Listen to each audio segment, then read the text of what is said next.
Cabin പരിശോധിക്കുക, ഇറങ്ങി പരിശോധിച്ചാൽ മാത്രമേ വ്യക്തത വരുള്ളൂ. പക്ഷേ അതിപ്പോൾ മനുഷ്യ സാധ്യമല്ല. അതുകൊണ്ടാണ് ആ ദൗത്യം ഉപയോഗിച്ച് വീണ്ടും ഐബോർഡ് പരിശോധനയിലേക്ക്, ഈ സിഗ്നൽ മാപ്പിംഗ്, അതിലേക്ക് തന്നെ കൂടുതൽ വേഗത്തിൽ മുന്നോട്ട് പോകാൻ തീരുമാനമെടുത്ത് ഇന്നത്തെ ഒരു ആക്ഷൻ പ്ലാൻ ആ തരത്തിൽ ക്രമീകരിക്കുകയും ചെയ്തത്. ബൈജു, ഒരു കാര്യം കൂടി, നമ്മൾ ഈ ശരവണന്റെ മൃതദേഹാവശിഷ്ടങ്ങൾ 4 ദിവസം മുമ്പാണ് അവിടെ ഈ പുഴയിൽ പൊങ്ങിക്കിടക്കുന്ന രീതിയിൽ കിട്ടിയത്.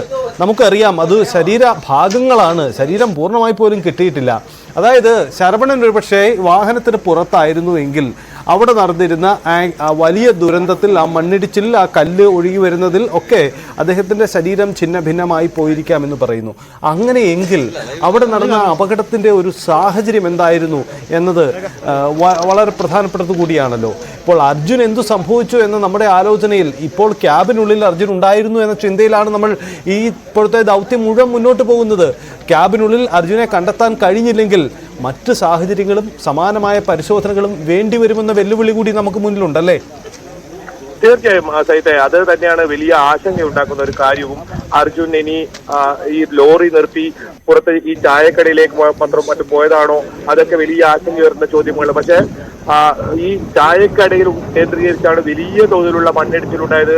അതിന്റെ അപകടത്തിന്റെ വ്യാപ്തി എത്രത്തോളം എന്ന് ഈ സജീത്ത് സൂചിപ്പിച്ചതുപോലെ തന്നെ ശരവണന്റെ ഉൾപ്പെടെയുള്ള ആ മൃതദേഹം പല ഭാഗങ്ങളായി ഇത്തരത്തിൽ ലഭിക്കുന്ന ഒരു സാഹചര്യം. അത് DNA പരിശോധന നടത്തി ഇന്നലെയാണ്, വൈകുന്നേരത്തിലാണ് ഇത്തരത്തിൽ സ്ഥിരീകരണമുണ്ടായത്. നമ്മളും ആ ശരവണന്റെ ദുഃഖത്തിൽ ചേർന്നിരുന്നു. അവരുടെ കുടുംബത്തിന്റെ ആ ദൈന്യത നമ്മൾ പുറത്ത് ഇത്തരത്തിൽ വാർത്തയാക്കിയിരുന്നു. അവരും അർജുനനുള്ള കാത്തിരിപ്പ്, ഒപ്പം ഇത്തരത്തിൽ അവർക്കും ഒരുപാട് ദിവസത്തെ കാത്തിരിപ്പായിരുന്നു. എന്തായാലും അത് തിരിച്ചറിഞ്ഞിരിക്കുന്നു. അവർക്ക് ആ മൃതദേഹമായി അവർ നാട്ടിലേക്ക് മടങ്ങിയിരിക്കുന്നു. അപ്പോഴും അവർ അർജുനന്റെ കാര്യം എന്തായി എന്ന് തിരക്കുന്നുണ്ടായിരുന്നു, നമ്മോട് തന്നെ തിരക്കുന്നുണ്ടായിരുന്നു. എന്തായാലും എല്ലാവരും അത്തരത്തിൽ കാത്തിരിക്കുന്നു. ഏതായാലും ആ കട മുഴുവൻ ഇല്ലാതായി, ആ കടയുടെ ഏതെങ്കിലും ഭാഗം പോലും കണ്ടെത്താൻ കഴിയാത്ത രീതിയിൽ ആ കട അവിടുന്ന് അപ്രത്യക്ഷമായി തന്നെ പറയാം. അപ്പോൾ നമുക്ക് ഊഹിക്കാവുന്നതുള്ള എത്ര വലിയ മണ്ണിടിച്ചിലാണ് ആ പ്രദേശത്ത് നടന്നതെന്ന്. അർജുന്റെ ലോറിയും ഉണ്ടായിരുന്നത് അതേ സ്ഥലത്താണ്. ഇനി അർജുന്റെ ലോറിക്കകത്ത് ഈ അർജുൻ ഉണ്ടായിരുന്നോ, അതല്ല അദ്ദേഹം പുറത്ത് ഈ ഹോട്ടലിലേക്കോ മറ്റും പോയിരുന്നോ, ഇതൊക്കെ ഒരു സംശയമുണ്ട്. അത് ദൗത്യസംഘ തലവൻ തന്നെ അത്തരത്തിൽ ഒരു സംശയം പറഞ്ഞിരുന്നു. പക്ഷെ ഇപ്പോഴും നമ്മൾ ആ ക്യാബിനകത്തുണ്ടെന്ന അവസാന പ്രതീക്ഷ വെച്ച് പ്രവർത്തിക്കുകയാണ്. ആ ക്യാബിൻ അരികിലേക്ക് ഈ ദൗത്യ സംഘത്തിന് എത്താൻ കഴിഞ്ഞാൽ നമുക്ക് അതിനൊരു വ്യക്തത വരും. ആ ക്യാബിനകത്ത് ഉണ്ടോ എന്നതാണ് ഇപ്പോൾ തിരയുന്നത്. എന്തായാലും അതല്ലെങ്കിൽ ഇനി വലിയ നിരാശയായിരിക്കും. ഫലം അത്രത്തോളം അടിയൊഴുക്കുള്ള ഒരു പുഴയിൽ എന്തും സംഭവിക്കാം. അത് മാത്രമല്ല, വലിയ തോതിൽ മണ്ണിടിഞ്ഞ് കല്ലും പാറക്കഷ്ണവും ഒക്കെ കൂടി നിൽക്കുന്ന പ്രദേശങ്ങൾ, നിരവധി സ്ഥലങ്ങൾ ഇവിടെയുണ്ട്. ഇനി അത് ആ തരത്തിലാകരുതേ എന്നൊരു പ്രാർത്ഥനയാണുള്ളത്. എന്തായാലും ഈ ക്യാബിൻ തന്നെയാണ് ഇപ്പോൾ പ്രതീക്ഷ.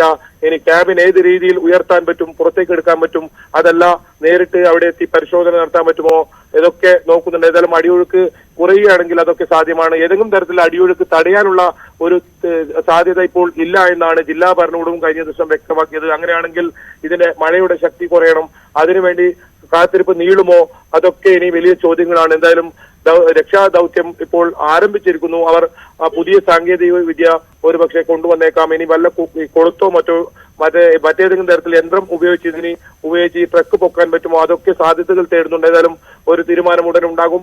നമുക്ക് കൂടുതൽ അപ്ഡേറ്റ് അവിടെ നിന്നും ജനപ്രതിനിധികളിൽ നിന്നും ഉടൻ തന്നെ ലഭിക്കുമെന്നും പ്രതീക്ഷിക്കുന്നു. സൈത്തെ, യെസ്, അതാണ് സാഹചര്യം. എന്തായാലും ഇന്നത്തെ ദൗത്യത്തിന് വേണ്ടി, ഇന്നത്തെ ഈ ഐബോർഡ് പരിശോധന നീക്കത്തിന് വേണ്ടി അവിടെ തയ്യാറെടുപ്പുകൾ നടക്കുകയാണ്. നേരത്തെ നമ്മൾ കണ്ടതാണ്, കേരളത്തിൽ നിന്നുള്ള ജനപ്രതിനിധികൾ അടക്കമുള്ളവർ അവിടെയുണ്ട്. 2 മന്ത്രിമാരുടെ സന്ദർശനം കൂടി ഇന്ന് ദുരന്ത സ്ഥലത്തുണ്ടാവുന്നു.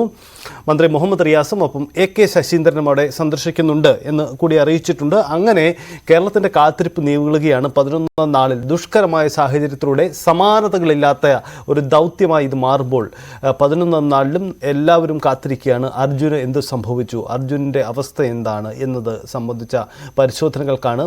ആ കുടുംബത്തിൻ്റെ അവസ്ഥയാണ് അങ്ങേയറ്റം ക്ലേശകരം. ഈ കാണുന്ന ദൃശ്യങ്ങൾ പോലെ ഈ ദുരന്തമുണ്ടായ ഇടം, ഒരു മല ഇടിഞ്ഞ് താഴേക്ക് പോയ വഴിയാണ് നമ്മൾ കാണുന്നത്. അതായത് മല ഇടിഞ്ഞ് പൂർണ്ണമായും താഴേക്ക് പോയ ആ സാഹചര്യം, അവിടുത്തെ അവസ്ഥ, അതൊക്കെയാണ് ദൃശ്യമാവുന്നത്. പുഴയിൽ മണ്ണ് വന്ന് അടിഞ്ഞ് മണൽത്തിട്ട രൂപപ്പെടുന്നു.